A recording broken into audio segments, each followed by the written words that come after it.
নমস্কাৰ, মই ডক্টৰ অৰুণা। মই গৈ আছোঁ আৰোগ্য চাইল্ড ৰিহেবিলিটেশ্যন চেণ্টাৰ নগাঁও অসমৰ পৰা।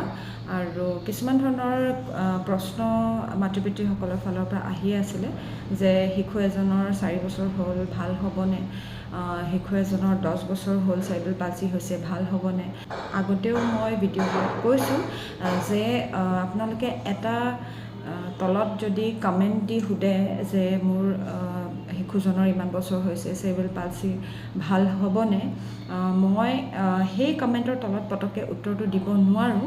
কাৰণ শিশু এজনৰ চেৰিব্ৰেল পালচি হ'লে বিভিন্ন ধৰণৰ চাইন্স এণ্ড চিমটমছ থাকে আৰু বিভিন্ন ধৰণৰ শিশুসকলৰ জোৰো বিভিন্ন ধৰণৰ হয়।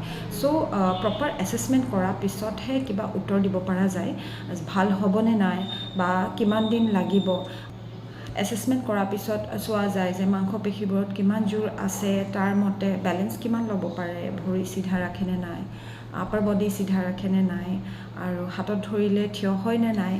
তেনেকুৱা ধৰণৰ কিছুমান এছেছমেণ্টছ আছে যিটো চাইহে ক'ব পৰা যায় যে শিশুজন কিমান সময় ল'ব আৰু কিমান দিনলৈ আৰু তেওঁ ভাল হ'বনে, প্ৰগ্ৰেছ হ'বনে নাই। চ' এনেকুৱা ধৰণৰ যদি শিশু আপোনালোকৰ ঘৰত আছে নিশ্চয় এবাৰ লৈ আহিব।